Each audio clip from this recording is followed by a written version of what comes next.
For too many years, families of children with devastating illnesses have felt helpless as they watch their child suffer. Today, they're taking matters into their own hands and finally finding relief treating their child with cannabis.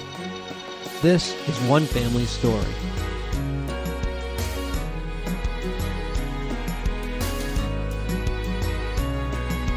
Welcome to another episode of Love and Cannabis.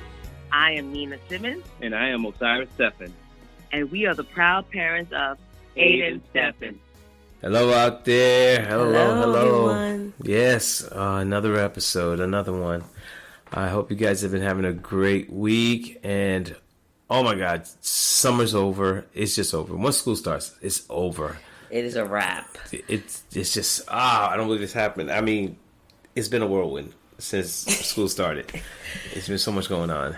The back to school life. Yeah, right? So for those who do not have kids, do not really know what this is like. So this is basically 10 months of torture? I can't say torture. There's a whole lot of running around to do. Routine. The routine. I mean, routine's not bad, but at the same time, it's just like, wow, it's a lot. It's like there's no break in between doing that and going to work. Yeah, it's intense, and I'm definitely feeling it. Yeah, well, hold on. But how bad is it if the kids are gone for 6 to 8 hours in a day? What do we do with that time? I mean, I'm working.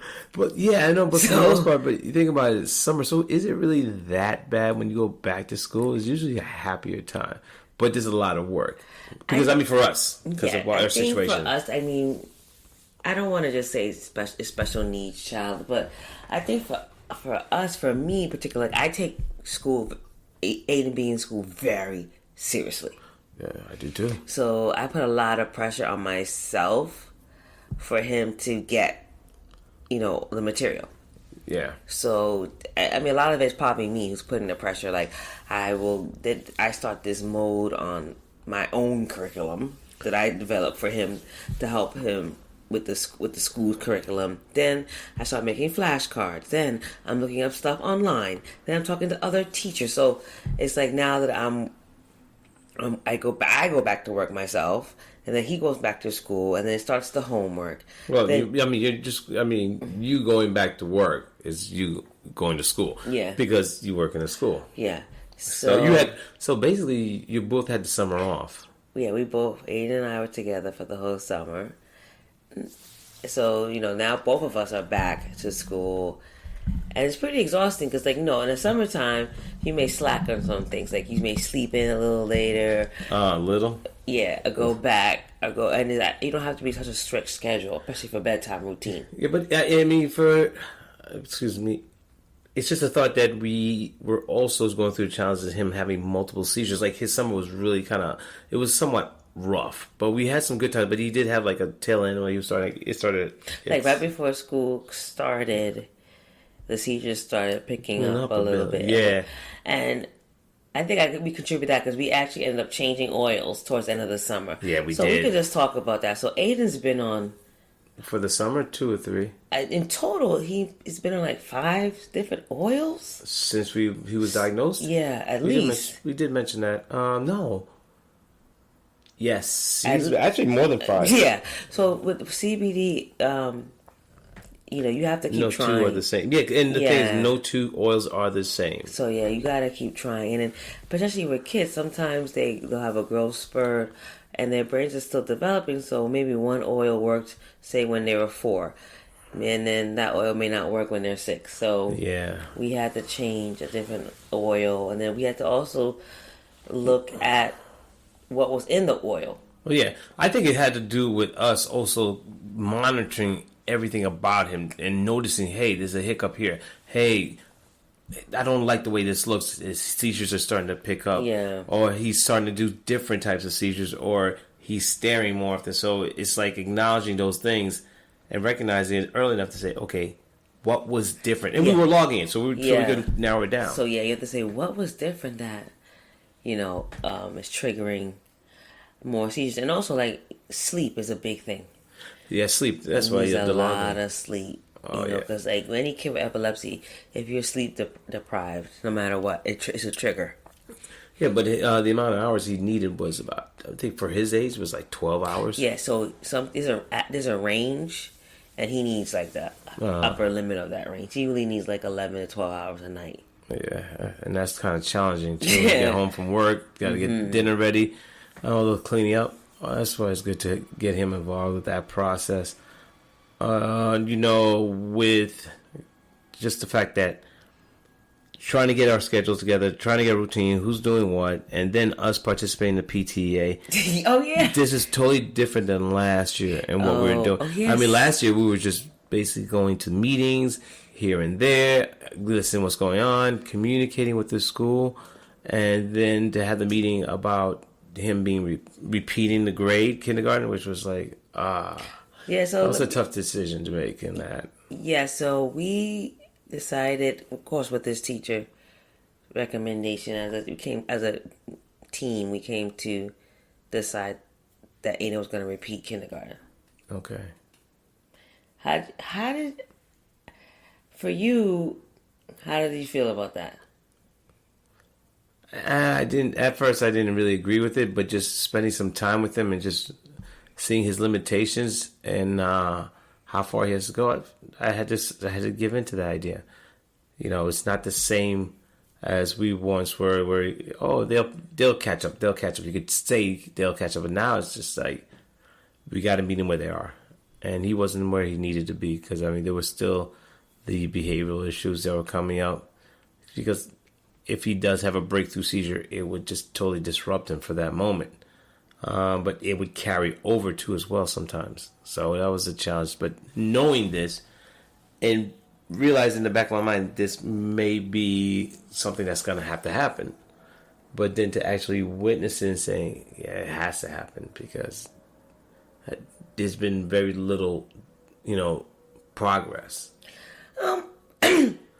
In certain areas, I mean, thinking about when you matching the age and the development, yeah, and then you forget, seizures. Just yeah, like, okay, so exactly. now, but then how do you determine if that child's successful or not, or is succeeding in comparison to whom? Because if people are not recording that, this child has this particular ailment, how does he fare against other children who are the same age, who are at the same development? How are you going to compare that and say, okay, he's been successful? So we had to create our own barometer saying, if he achieves these certain things, yes. If he learns another 25 to 30 sight words, if he's able to count chips or numbers, read his colors. I mean, that is surprising at the point that you have to think about, like, these are the things that he needs to know. But other kids who are younger than he is would know some of these things already. But that's, again, it's from the seizures. It was taking so much from him. It was robbing his development. Yeah, I think what it was, the way I looked, I was from the beginning, even before Aiden started kindergarten, I knew that this year starting kindergarten would be hard, like the first time around. Yeah. I knew he wasn't kindergarten ready, and I just knew that this year would be a challenge. Did you think that, or did you have something else in mind when he was going into the kindergarten the first time? I could tell by some of that we should have did a bit more, especially on my part, but it was the work schedule and challenges, so that made it difficult to implement the things I really wanted him to do. And then you were home with him most of the time, so it was like, okay, I can't have her implement the ideas that I have because there's certain techniques and I got to spend time doing with you, but we get home and we get exhausted. But to answer your question, I thought about a lot of things that we could have done or should have done, even on my part, and seeing the things in his state of development, which wasn't that great. I thought, this is going to be really hard. It was going to be really, really hard. It's like he would have to want to do it. We couldn't force him. We couldn't, there's only so much we could do. It's like he had to have the desire to do it. And I thought, this is, it was just a decision that had to be made. I mean, again, like I said, I wasn't really happy, but I knew it was something that was needed. Yeah, I mean, I was, I was upset too. I was like, oh man, what could I have done more? Yeah. It hurt me. And even the first week of school, and it's like, oh yeah, he's doing kindergarten again. It's like, what went wrong? And then you know what? Nothing went wrong. Everything went right. He is about 2 years, year and a half behind. So it makes sense for him to do kindergarten again. Yeah, it's true. So he'll grow into that and develop. Exactly. So just to give you an update, so he's really kindergarten ready now. Yeah, he's picking it up. He's picking things up. He's doing what he needs to do. Yeah, that's crazy. It's like we're about to say, well, he's following directions. He's able to go to the bathroom without getting into any trouble or anything like that. Yeah. But I think he just does certain things because he doesn't know how not to control himself. Be able to control himself. I'm sorry. To be able to control himself and not do certain things. It's not necessary for you to walk by the table across the room to pick up something off the table. You sit in your seat. Everybody else is sitting down. Just little things that, you pick up and you hear about it in the classroom. Like, okay, we got to work on those skill sets. Yeah, so it's a lot. What's going on now is that a lot of kids are repeating kindergarten, even with kids who don't have seizures. Yeah. It just is very hard. Like, if you ever do homework with a kindergartner doing the Common Core, it's like, what in the world? Well, the interesting thing about that is not as many as you think it is, because a lot of schools are, they go by the No Child Left Behind, so they're pushing forward. It would have to be somewhat severe for them to retain kids.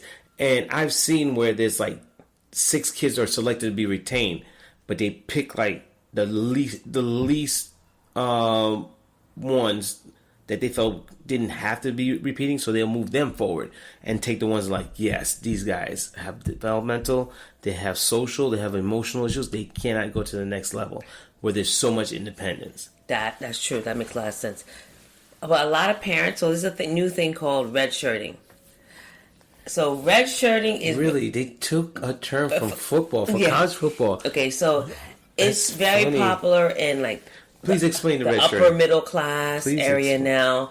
I was on this thing called Long Island Moms. So, so red shirting is basically purposely holding your kid from kindergarten. So you make them do pre-K twice. So it's pre-K, not kindergarten. Yeah, you redshirt the kid in pre-K. Mm-hmm. So I have a mom who I work with now. She was like, oh no. I said, oh, he's not going to kindergarten. She goes, oh no, he's not ready. Mm-hmm. I'm redshirting him. Wow. And it's become very, very popular. But you have to have money to redshirt your kid. Okay, that explains a lot. Because the city is not going to pay for your kid to do pre-K twice.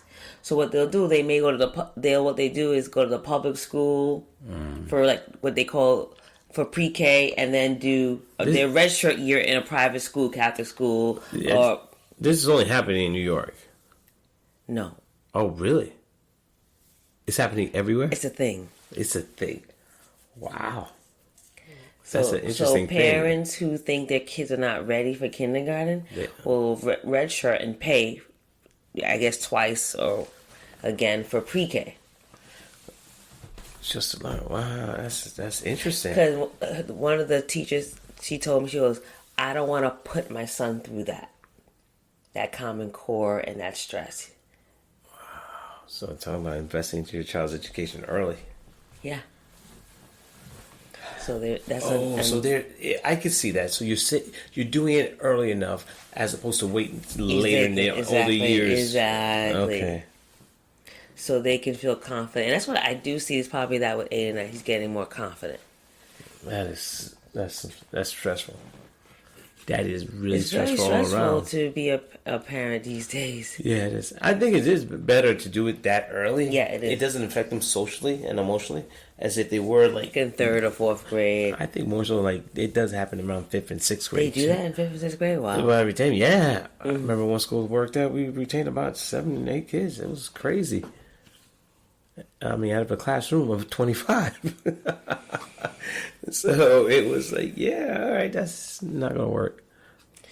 And there is a shame, like when your kid is repeating a grade, you feel the stigma. You feel like a stigma too, or you feel like people are looking at you like, oh, your child got okay.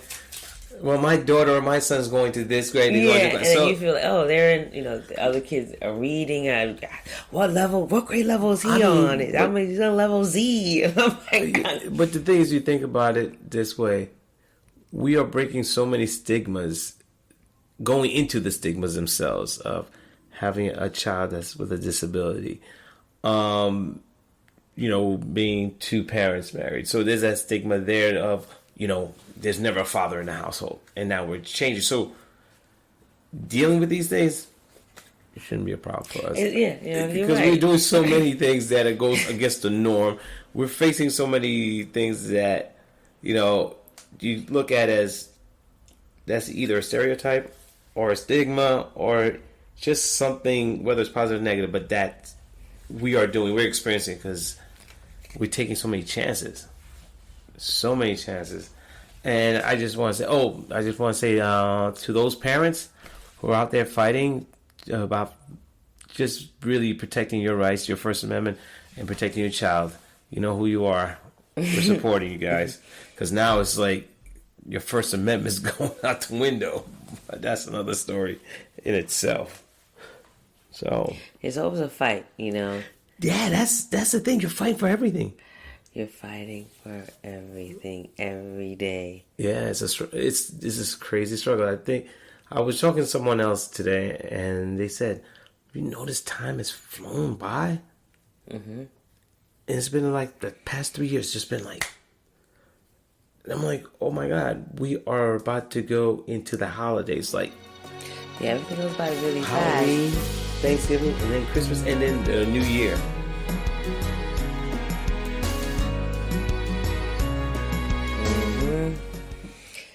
Yeah, so everything goes by fast, and the school year goes by pretty fast too. Yeah, it does. So since Aiden is doing kindergarten again, I'm on You're on 12. Yeah, I'm 10. like, no, dude, we're not messing around. Like, you're getting this. Yeah, you exactly. got a second time. Like, you got stop the game. Get ready to play. I'm like, all right, Saturday Academy. Saturday reading, my own Saturday reading program. Like. Yeah, we're totally involved. I mean, we did the T-ball for the springtime. Now we're PTA members in the school, so we're involved parents. Really, really involved. Nina just bought the teachers a Keurig coffee machine. We went to BJ's, got them bottles of water so that they can have. And gotta keep your teachers happy. Yeah, you do. Happy teacher, happy kids. Kids that learn. Yeah, and we have a lot of great teachers. We have some really special teachers that are working with our kids, especially with Aiden. They're starting to understand him, especially the new teachers starting to get really understand his behaviors, his, those characteristic skills that he has of making people smile, but also making people shocked because of the things that he does sometimes. But he's gotten better. Yeah. Also, his sleep has gotten better. That was like a major issue. Oh, yeah. So let's update everybody on that. Yeah. Yeah. People need to understand our routine, though. Our routine is not for the weak. No. It's just, I mean, it makes you want to cry to think about what we have to do. Just to keep him healthy. Yeah. Yeah. On top of our refrigerator, it looks like it just looks like a pharmaceutical, a pharmacy. You just walk in, you're like, wow, there's a lot of vitamins and nutrients on here. What's going on? Yeah, so we don't use it. It's for him. For him. We do a lot to keep him healthy. I mean, we have to make sure he drinks enough water. So that's like a job within itself. Oh, yeah. All this starts at 6 a.m. Yeah. It's about 6, 7 a.m., especially when his bus comes at 6:55. So everything starts at 6 a.m. And we get him up. He picks out his own clothes. One person's in the kitchen making breakfast. The other's making sure he's getting dressed and has his clothes ready to go. And it's just ongoing. It's nonstop for those. It's not like it's only an hour. Yeah, getting him ready in the morning 1 hour, but it's an hour, but it's the most intense hour. Everybody's doing something. Yep. It's amazing to watch because my wife will be in the kitchen, Nina will be in the kitchen making breakfast. I'll be in the bedroom making sure he's getting dressed. Once he's done dressed, you bring him to the dining room. You have him sit down and wait for breakfast. Breakfast is on the table. Now we're putting together his CBD oil, his vitamins, his vitamins, making sure we measure 8 ounces of water, 6 to 8 ounces of water. So one person's with him at the table, the other person's in the kitchen putting all these things together.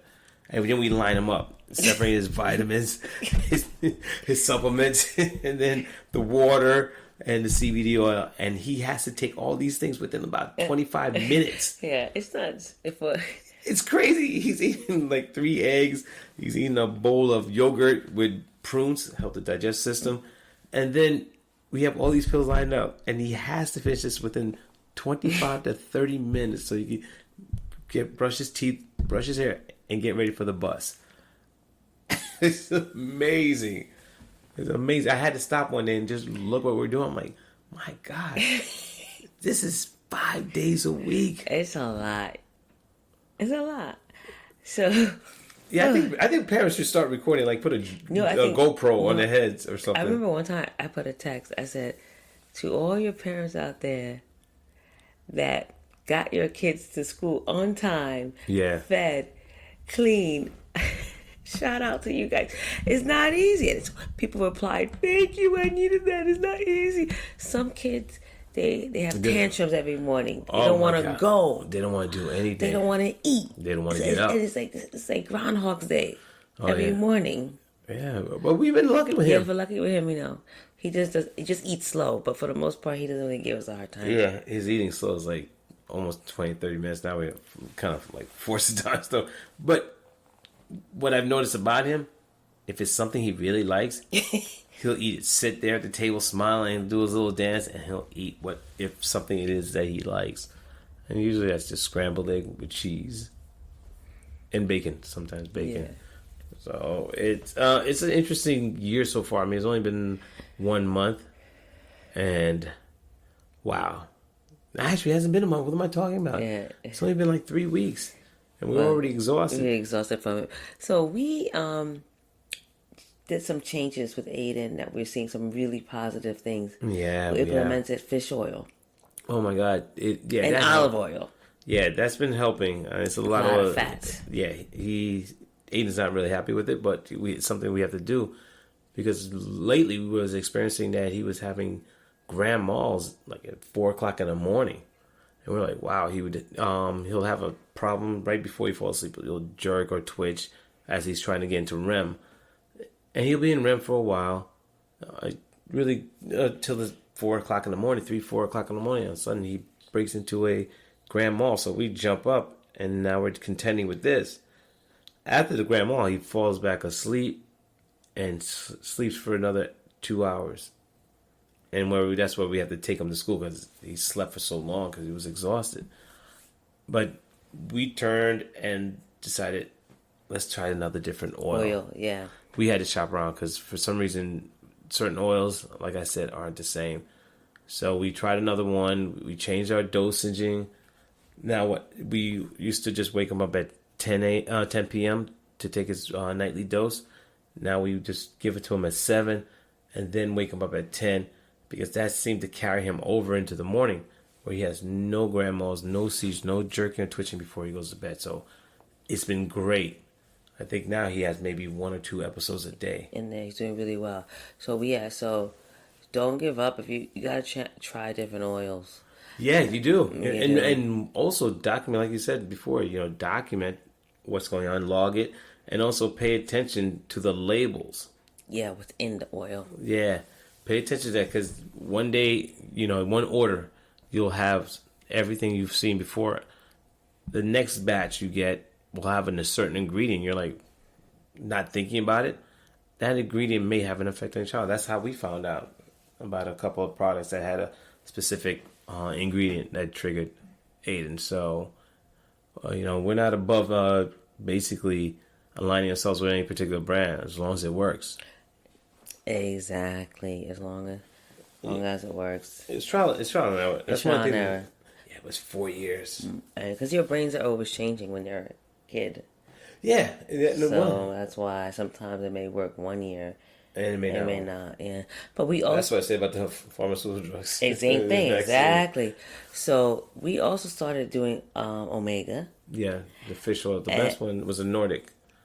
Yeah, we do the Nordic Naturals. And then we started implementing olive oil. Which is interesting. It's another healthy fat. Yeah. I'm on the fence with it. Just wanting to see what happens. But the DHA is just very helpful. That Omega is very helpful. So there's so many things that you gotta research and do. I know one of the things that parents may have with kids is eating. We got lucky. Aiden loves his vegetables. You know, he will sit down and eat the broccoli. He will ask for broccoli or spinach is another one of his favorite. Avocado he has no problem with. Also kale. He eats kale. He'll eat a salad. I've bought him a large bowl of spinach with all the fixings, pretty much tomatoes, celery, and all these other things. And he ate it. I was like surprised, like wow. Yeah, so we definitely got lucky. So that's where we are. I mean, kindergarten is going great. It's intense, but we definitely see it was worth it. So if you ever on the fence or embarrassed, you know, there's nothing to really not anymore. Be ashamed about anymore. But things have changed. It's just the benefit of the kid. And you don't want them to be struggling their whole lives because they're always going to be behind. Yeah, might as well tackle it early. Give them a fair chance. Build up some self-confidence and work with them. So it's education hasn't gotten fun as of late. It's been a go, go, go, go. There was a time where kids loved school, loved going, wanting to learn. Now it's just almost military like information. You gotta keep going. And I think that, again, that comes from the Common Core. They'd have to do a lot of catch up with that. So we're gonna have to also make some time for him to relax and enjoy the weekends too. Yeah, so we're going to have some fun tomorrow or Saturday. But I think that is it for this episode. Yeah. We're doing okay. Yeah. Well, I mean, it's only been 3 weeks. I know. Check back with us in like November, right before the holidays. Exactly. And see we're still standing. And we've been house hunting. Yeah, that's another. I don't even want to talk about that. Oh my gosh, Ralph in New York. House hunting. That's another story in itself. Aiden seems to be enjoying it. Yeah. Well, all the... Oh, this could be my room. This could be my room. Yeah. We'll see. That again, that's another conversation in itself because there's so much we're learning. We should do an episode on that to keep you posted on all the things that are going on. Yeah, we're going to tell them. Okay. All right, y'all. Well, thanks for tuning in. Yeah, and a shout out to Dan Humiston of MJBulls. Wishing you a speedy recovery, my friend. Get well soon. Yep, see you soon. Have a good one. Ciao. Thanks for tuning in. Another episode of Love and Cannabis. I'm Osiris Stephen'sepileptic. And I'm Nina Simmons. Be strong and stay empowered.